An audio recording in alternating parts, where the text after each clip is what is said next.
guys, welcome back to Alaska Guamas, and today I want to talk to you about vacuum sealers.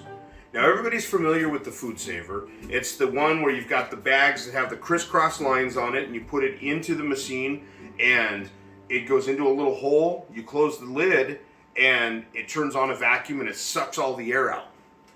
Well, the problem that we have with those is they don't last very long. Here in Alaska, we go out dip netting, we subsistence fish with salmon. And so we end up getting anywhere, depending on the family size, the family is 25 for the head of household and 10 for each additional member of the household. Last year, we had 6 people in the house, I think, and this year we have 4. So that gets us, even the 4 gets us 55 fish. And then, but the problem is when you use the FoodSaver, it only lasts for about 6 months. And then it starts to go bad. And let me show you here. Check this out. So I've got some salmon here. You know, I've got 3 examples of salmon. We caught these last July. Actually, I think it was the very end of July, the first weekend of August. And we came home and we processed 35 salmon. And we vacuum sealed them and everything was fantastic. But like I said, this type of seal only lasts about 6 months. And so now, these have leaked. They're no longer vacuum sealed. I mean, they might as well just be in a freezer bag, right? But I've got fish here that's so badly freezer burnt that we're now going to have to cook this salmon and give it to the dogs. Look at this one. You see how badly freezer burnt this is? It's inedible. So we can't eat this. So what we ended up doing is we went with a vacuum chamber sealer. Now the big difference between a vacuum chamber and the FoodSaver is that a FoodSaver, as you see, it has those crisscross lines on the bags, right? And those crisscross lines are actually air lines, or you know, they're raised tubes, let's say, that allow the vacuum to suck air through those lines and still be able to suck the bag down. Whereas a vacuum chamber sealer, it doesn't do that. A vacuum chamber sealer actually sucks air out of the chamber, so you won't even see the bag deflate. And we're going to show you that here in a second. You're not going to see the bag deflate because it's sucking air out of the bag, it's sucking air out of around the bag, it's just sucking air out of this entire chamber. And then after it drops down and it seals itself, then it's going to let the air back in, and that's going to create the vacuum, and you're going to see that it's going to also create that vacuum around, you know, it's going to suck that bag up against all the food. Another thing is, those vacuum sealer bags from FoodSaver, those things are really expensive. You get 20 feet for $25 or $30 or something like that. So that's, let's say it's $25. That's $1 a foot. And if you only want to get 10 inches, well, what ends up happening is you lose 1.5 inches on either side from where you have to seal the thing. So that 10 inches gets pulled down to 7 inches, right? So using a 10-inch amount of space actually is more like using 10, 11, 12, 13 inches.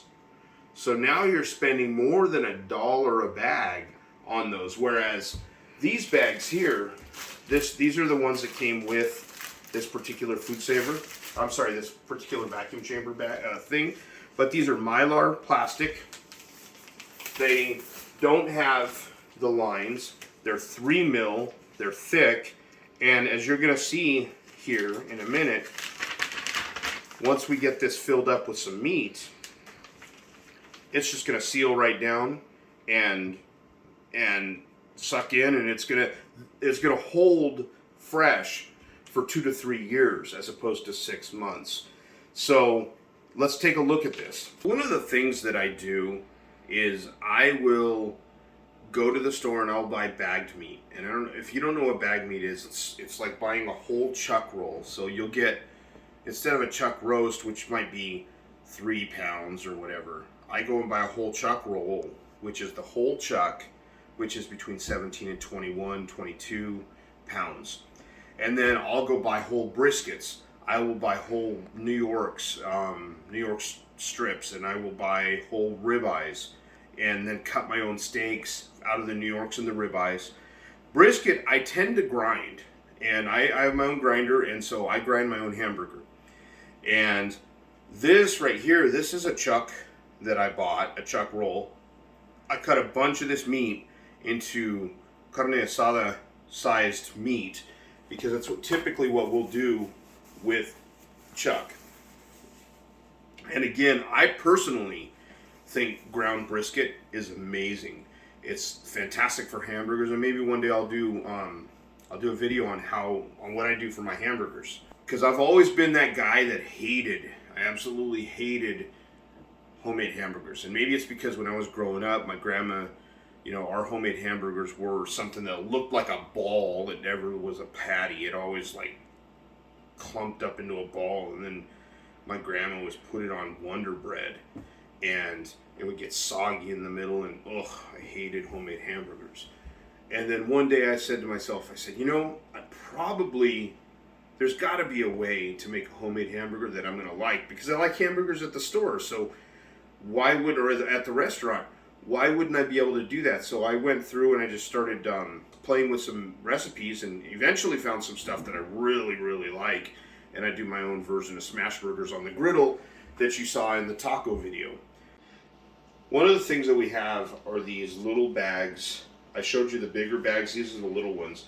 And I'm not sure how much hamburger I'm going to be able to get into it. But I think what I'm going to do is I'm just going to stuff one of these full.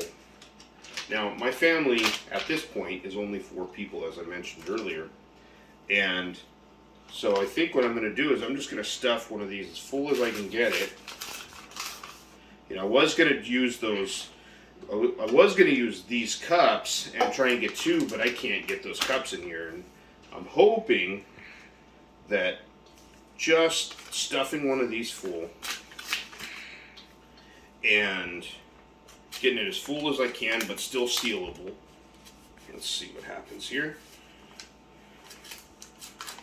Push that down. So if I am able to get it here, come in, wipe this off.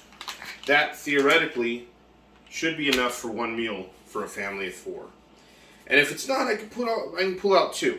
When I got this vacuum sealer, it came with 40 bags this size and 40 of those larger bags. So let's see what we can do. So let's go ahead and put it on the machine and see how that works.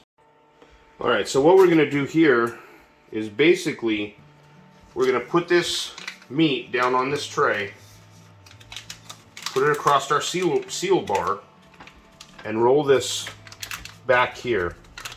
And now that, theoretically, hopefully, is enough for us to seal.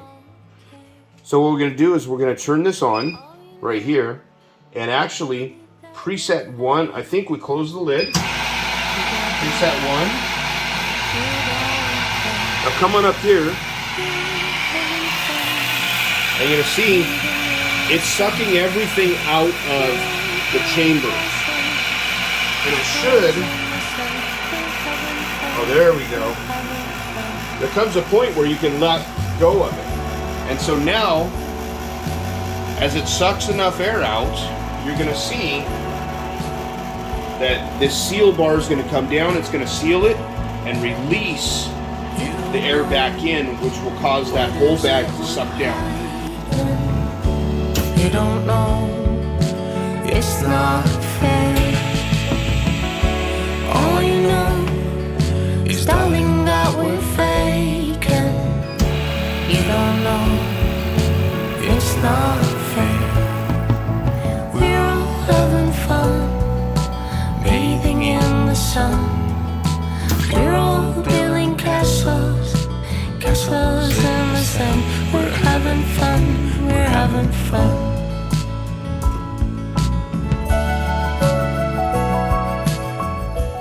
Well, as you can see, we're finally done. It took us a long time, and we ended up with 3, 6, 9, 12, 14 hamburger We've got 6 packages of carne asada, you know, to make carne asada, I should say, just chuck. And then these are for making tacos, like we saw in that last video. So anyway, I hope you enjoyed learning a little bit. I'm assuming you learned something about the chamber vacuum sealer. And I look forward to seeing you on the next one. Thanks. We're having fun.